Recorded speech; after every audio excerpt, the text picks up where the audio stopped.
Episode 9, Paul's Thorn, and the illnesses of Epaphroditus, Trophimus, and Timothy. Unfortunately, many have resolved that, due to the continuance of disease in those they have prayed for, God's will must be for them to not be healed. This is something that does not have clear scriptural support. In trying to defend the idea, many rely on the less clear examples of sick or weak Christians in the letters. But I want to point something out right from the start, and that is when you talk about this continuing throughout the New Testament, I want to challenge that. I want to challenge that biblically. In other words, what we see, for example, in Acts chapter 3, where people in Jerusalem are bringing the sick out on cots and placing them in the streets, if perhaps when Peter passes by, his shadow might fall upon them, evidently, at least in some instances, bringing about healing of these individuals. Is that what we see at the end of the New Testament? Is that what we see as the normative experience of the church throughout the ages? Is that what we see when when Paul writes to Timothy, and he says, now Timothy, you have frequent illnesses. That's the specific term that he uses. So don't drink just water alone, but drink some wine for your frequent asthenia, your illnesses. And he then says that one of his most faithful ministry partners, he had to leave him in Miletus with asthenia, with sickness, with weakness. So much so that Paul can say he was given a thorn in the flesh. And when he receives that thorn in the flesh, Jesus, in response to his prayer, says to him, my strength is made perfect in asthenia, in weakness, to the Apostle Paul. So do we see what was happening in Acts chapter 3 at the founding of the church, at the time to need to establish the authority of the apostles? Do we see that continuing? Do we have, for example, in the pastoral epistles, when Paul writes to Timothy and to Titus, any kind of instructions as to how to deal with the continuing prevalence of healing in the church? Instead, we have Paul talking about how to take care of the widows. Well, why not just raise their husbands from the dead? Why did these husbands die if healing is to be the norm, etc., etc.? The question really cannot be stated in such a way as to say, well, if it happened here, then nothing changed, because we are given evidence within the text itself, when we look at the church developing over time, that there was something special first of all about the apostles exercising this gift. The few sick Christians mentioned in the New Testament letters, that is, those who had contact with Paul, who was known to have success in healing ministry elsewhere, are often pointed out to support the idea that God does not will that all be healed. The main reason given for this is the idea of Christian suffering, that these present troubles, including disease, are meant to achieve a far more exceeding and eternal weight of glory. 2 Corinthians 4:17. The author of a popular systematic theology, Wayne Grudem, for example, states that, quote, sometimes God will not grant the special faith, James 5:15, that healing will occur. Because of his own sovereign purposes, we must remember that Romans 8:28 is still true, though we experience the sufferings of this present time and groan inwardly as we wait for the redemption of our bodies, Romans 8:18 and 23. We know that in everything God works for the good with those who love him, who are called according to his purpose. Paul recognized that our outer nature is wasting away, 2 Corinthians 4:16. Both Peter and James have words of encouragement and counsel for those who are suffering trials of various kinds. When God chooses not to heal, it is right that we give thanks in all circumstances, and realize that God can use sickness to draw us closer to himself and to increase in us obedience to his will. It is Paul himself who speaks of a thorn given to him in the flesh, 2 Corinthians 12:7-10, pleading with God 3 times to remove it, to which God responds, my grace is sufficient for you, for my strength is made perfect in weakness. Therefore, with the image of a divinely ordained thorn embedded into Paul's body, accompanied by the explanation of a remedy for pride, it is not difficult to see how many commentators like Grudem have found in this passage grounds for believing disease can be a tool God uses to improve the character of Christians, especially when, pastorally speaking, it may be of some comfort to those who are suffering with some type of chronic pain. Bible commentator David Kleins says about this thorn that, quote, "The most natural interpretation is that it is a physical ailment, suggesting of Galatians 4:13 and the verses following, provide reason to see the, quote, malady as being of a repulsive nature." He goes further, saying how the ailment might be, quote, ophthalmia and malarial fever, and the cause of his journey to the healthier climate of Galatia. Though these arguments sound reasonable, there are yet good reasons for interpreting Paul's thorn as something other than a disease. The first problem with the idea of the thorn being a disease has to do with Paul's active work in healing. F.F. Bosworth, who enjoyed a successful healing evangelism ministry, asks that if Paul was suffering with ophthalmia, for example, would it not be, quote, strange that when the Ephesians saw the pus running from Paul's eyes and found that God would not heal him, this sight gave them faith for special miracles to be wrought in their behalf? Even in the passage immediately following, Paul speaks of his God-given credentials, not excluding miracles. Suffering from a disease himself while writing this would seem out of place. Discussing the passage at length, Kaiser and others, agreeing with Chrysostom, argue that the thorn refers to Paul's opponents. This is based first on the Old Testament sometimes referring to adversaries as thorns in your sides or thorns in your eyes.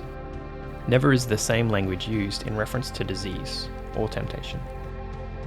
Second, in Paul's writings, the term messenger only ever refers to a person. And third, the thorn passage is situated within a wider unit, basically dealing with Paul's opponents, chapters 10 to 13. In 11:30 to 33, for instance, Paul refers to his escape from Damascus immediately after, "I will boast in the things which concern my infirmity." Indeed, the unit's context also shows how in 13:3 to 4, Jesus was weak in his crucifixion, unable to withstand his adversaries, but was raised in strength. So Paul, who was socially weak when present in Corinth, will return with Christ's power, for Christ will defeat his adversaries. Moreover, in 12:10, a list of weaknesses is given, comprising of insults, hardships, persecutions, difficulties. Disease is conspicuously absent. Barnett, while not taking sides, admits that the evidence, quote, marginally favours a relational interpretation of the metaphor, which, specifically, may have been reference to the matter of the, quote, rise of the Judaizing anti-Paul movement, such as was then all too obvious in Corinth. Such a view would be consistent with the chronological sequence implicit in this passage: the escape from Damascus, 11:32 to 33, circa AD 34-35, the paradise experience, 12:2 to 4, circa AD 42, and now, on this hypothesis, the rise of the anti-Pauline mission, circa AD 47, Galatians 2:1, 4 to 5, 12 to 14. Second, the Greek skolops, as a messenger of Satan, is matched by the false apostles, who are ministers of Satan, 11:15, false brothers, who are the source of danger. And third, in the Septuagint, as noted above, skolops is used of the enemies of Israel, making the present opponents the enemies of the true Israel of God, and of Paul his minister. Even if dismissing the conclusion that Paul was not teaching the Corinthians that illness was one of the weaknesses one should take pleasure in for Christ's sake, one should at least concede that the passage is ambiguous enough not to use it to substantiate the claim that God is in the business of sending diseases upon individuals for the sake of their sanctification. So, what about Epaphroditus, Timothy, and Trophamus? These are self-evident cases of actual illnesses, but should they be used in support of asserting that God sometimes withholds healing? It is significant that of all three references, none are situated in the context of efforts made on their behalf to administer healing. Therefore, none speak directly to the question at hand. And so, to attempt to conclude from them anything about healing, or the lack thereof, cannot pass beyond the realm of conjecture. As such, the following will only be to point out possibilities as alternatives to their seemingly more popular application.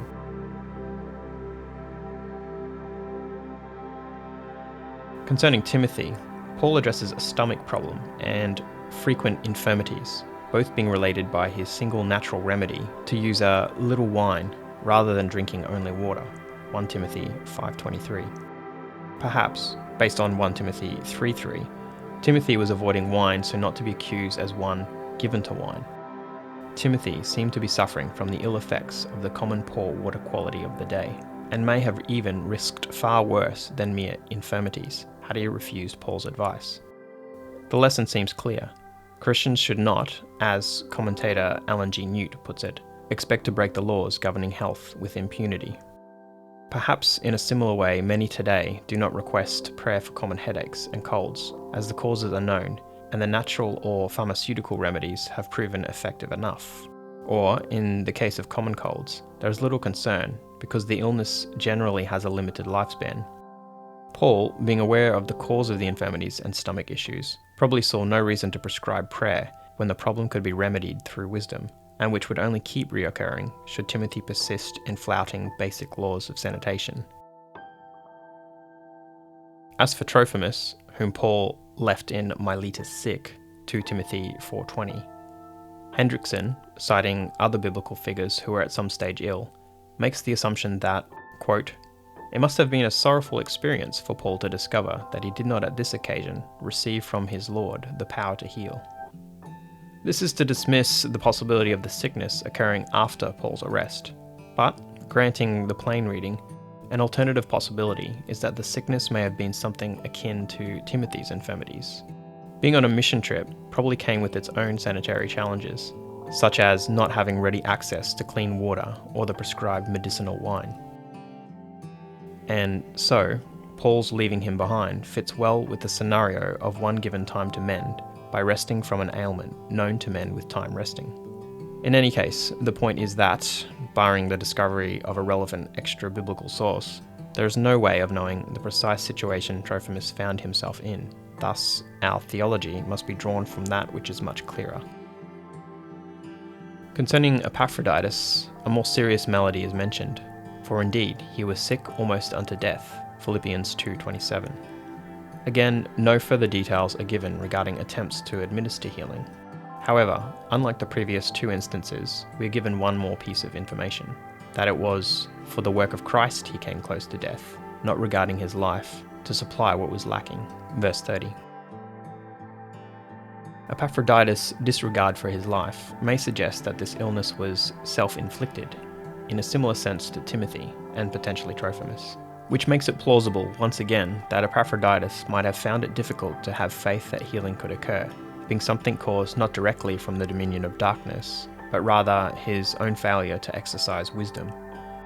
Or perhaps the sickness came from a wound inflicted by an accident in his travels, or by persecution, which, instead of receiving appropriate treatment, was ignored in order to serve Paul. This could explain why Paul remarks that Epaphroditus did not die because God had mercy on him, verse 27.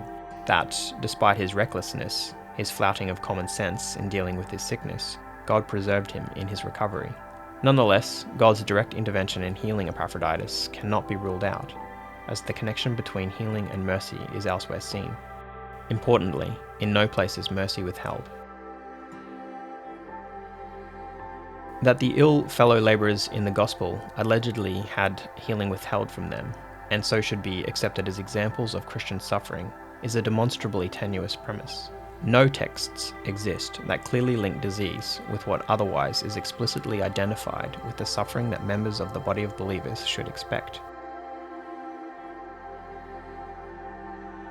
The theology that looks positively on disease as, at least in some instances, God's sovereign choice to develop Christian character, has stemmed, contrary to the Jewish holistic view of salvation, from the ancient Greek view of the body being opposed to the spirit, having been integrated and proliferated in part via early asceticism.